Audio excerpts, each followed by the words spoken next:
Video ini direkam pada tanggal 23 Juni 2023. Video ini tentang menghitung kisaran harga wajarnya saham MPMX. Menghitungnya menggunakan proyeksi dividen 2024. Di luar saham MPMX ini saya udah bikin bocoran saham-saham yang like invest. Saya bocorin 3 tuh ya. Berstatus like invest karena memenuhi 3 kriteria penting: fundamentalnya mewah, valuasinya murah, dan prospeknya cerah. Kalau Anda lagi buru-buru banget, Anda bisa ambil sekarang juga ya bocoran 3 saham like investnya. Link aksesnya saya taruh di deskripsi. Kalau Anda lagi lowong, ambilnya nanti aja selesai nonton video ngitung valuasi MPMX ini. Kita langsung ke Excel. Tadi saya bilang bahwa saya menghitung valuasi suatu saham, menghitung kisaran harga wajar saham itu menggunakan proyeksi dividen. Nah, dividen itu apa? Dividen tuh gini, kan MPMX ini sektor retail otomotif gitu, dan ini kan perusahaan cari untung gitu, cari keuntungan. Nah, pas lagi si MPMX ini untung, dia bagiin nggak keuntungannya ke investornya, bagiin nggak keuntungannya ke para pemegang sahamnya, atau para pemegang sahamnya cuma dibagiin data laporan keuangan doang gitu, nggak dikasih sama sekali gitu keuntungannya gitu. Karena kan ya sekitar 70% saham di bursa tuh nggak semuanya bagi dividen. Kita masuk ke contoh ya, 2019 dia punya Rp97 per lembar saham ya. Jumlah saham MPMX itu ada 4,4 M, dan per lembar sahamnya di tahun 2019 itu punya nilai Rp97. Nah, dari Rp97 dibagiin Rp90 kepada investor. Rp90 itu 93% dari 97. 93% itu disebutnya DPR. Jadi ngomongin dividen itu simpelnya ngomongin DPR. 2019 DPR-nya 93%, 2020 DPR-nya 434%. 2021 DPR-nya 195%. 2022 berarti nanti dibagiin di 2023 ini belum terjadi, jadi masih belum ada 0%. Masih datanya 0%. Nah, video ini untuk menghitung valuasi MPMX sampai 2024, di mana di 2024 berarti yang digunakan adalah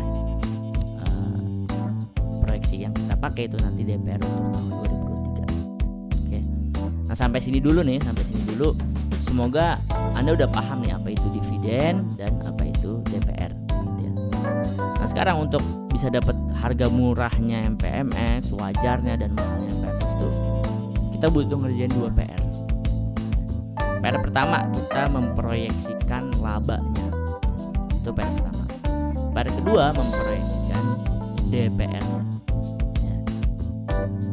Cuma sebelum kita mulai ngitung harga wajarnya saham MPMX ini, saya minta tolong ke Anda nih ya, untuk tekan tombol like ya, tekan tombol like video ini dan subscribe channel ini.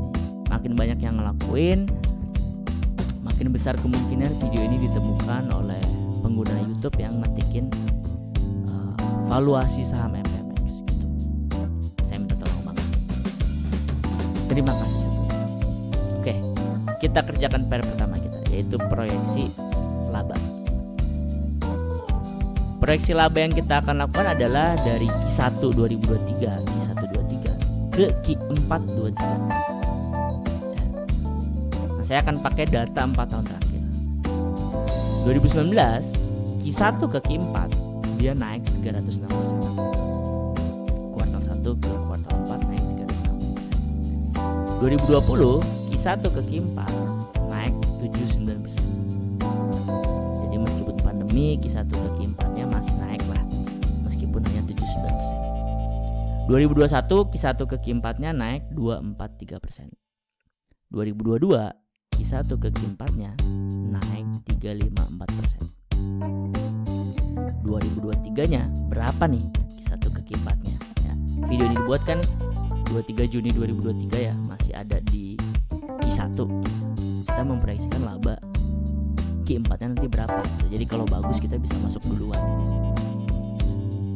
kalau ngelihat tren, ini kalau ngelihat tren ya, kalau ngelihat tren dari 2020 sampai ke 2022 itu naik terus nih. Q1 ke Q4-nya 79%, 243, 354. Jadi kalau tren ini masih berlangsung di 2023 bisa jadi ini di atas 354%. Tapi itu kalau trennya berlanjut gitu ya. Kalau ternyata balik turun atau enggak setinggi 354% lagi, maka hitungan kita bisa meleset. Nah, namanya ngitung valuasi saya maunya tuh nggunain hitungan pesimis gitu. Jadi kalau ternyata hasilnya di atas ekspektasi pesimis, kita tinggal bersyukur doang gitu kan, tenang aja gitu. Tapi kan kalau misalnya kita pakai ekspektasi optimis, ketika turun kita panik. Sedangkan kalau kita ngitungnya pakai ekspektasi pesimis, kalau pas pesimis aja udah masih layak untuk dimasukin, berarti kan kita tenangnya maksimal gitu. Tercapai syukur, kalau lebih bersyukur gitu. Jadi saya akan pakai di sini 243%. Kenapa saya pakai angka 243% untuk proyeksinya? Karena terendahnya 79%. Ini pas pandemi ya. Pandemi siapa juga yang mau beli kendaraan atau segala macam gitu ya, orang disuruh di rumah gitu ya. Tapi pakai 354% atau di atas 354% terlalu optimis. Saya akan pakai yang ke di atasnya 79%. Jadi 79% terlalu pesimis, 354 terlalu optimis. Saya akan pakai 243%. Di atasnya 79%. Oke, PR pertama telah selesai. Sekarang PR kedua, yaitu proyeksi DPR. Nah, di sini ada proyeksi DPR yang pesimis, saya masukin 93%. Proyeksi yang percaya dirinya saya, confidentnya saya di 93% juga. Proyeksi optimisnya saya ada di 195%. Nah, saya akan jelasin kenapa saya pakai angka 93%. 93% itu nggak di atas 100%. Nah, jadi masih masuk akal meskipun itu udah termasuk tinggi gitu ya. Angka wajar tuh ada di 50%. Jadi perusahaan kalau bagi dividen itu angka wajarnya itu ada di 50%. Itu 50% tuh nggak pelit, nggak juga terlalu baik, 50%. Jadi akan saya pakai 93%. Nah, tapi ini saya agak sedikit bahas prospek gitu ya.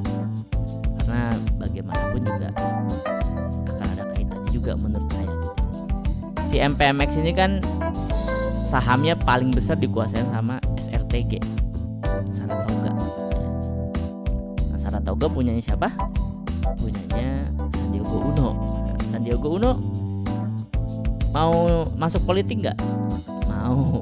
Kan di 2024 dia nyalon jadi apa tuh? Apa jadi presiden? Apa jadi calon presiden gitu ya? Nah, butuh duit dong, ya kan? Nah, kalau seandainya Sandiaga Uno adalah bukan orang yang korupsi, tentu duitnya kalau nggak dari partai atau nggak dari duitnya pribadi gitu ya. Sehingga kalau misalkan Saratoga dapat dividen banyak, dapat duit banyak, Sandiaga Uno dapat duit banyak juga. Nah, supaya Saratoga dapat duit banyak, salah satu caranya dia dapat duit banyak dari MPMX, dapat duit banyak dari dividen MPMX. Jadi kemungkinan besar MPMX bakal gelontorin dividen yang gede, biar bisa ngasih banyak ke Saratoga, dari Saratoga bisa ngasih banyak ke Sandiaga Uno, karena Sandiaga Uno megang porsi yang besar di Saratoga. Make sense? Okay. Jadi di sini saya akan pakai 93% dulu. Kenapa saya pakai 93%? Untuk ngasih tahu bahwa kayaknya mah kalau cuman bagiin 50% enggak gitu. Kayaknya di atasnya 50% gitu ya. Jadi saya akan pakai 93%.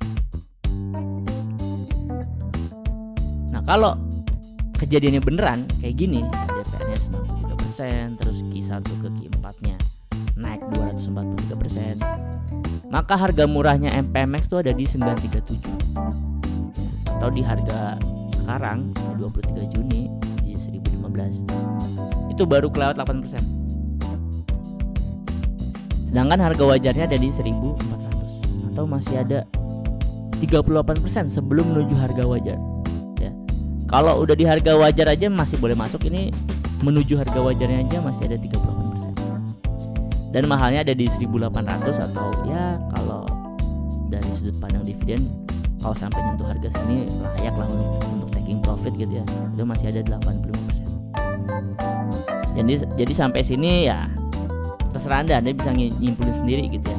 Harga murahnya udah kelewatan 8%, harga wajarnya masih belum nyentuh, masih ada 38%, harga mahalnya ada di 85%. Ini kalau pakai 93%. Kalau ternyata di 2023 dia bagiinnya 195% lagi aja gitu ya. Coba. Wah, kalau tiba-tiba baginya 195% lagi DPR-nya, maka menuju murahnya aja masih ada 94% lagi gitu ya. Boro-boro nyentuh harga wajar, boro-boro nyentuh harga mahal gitu. Oke, ini kita balikin ke 93 dulu.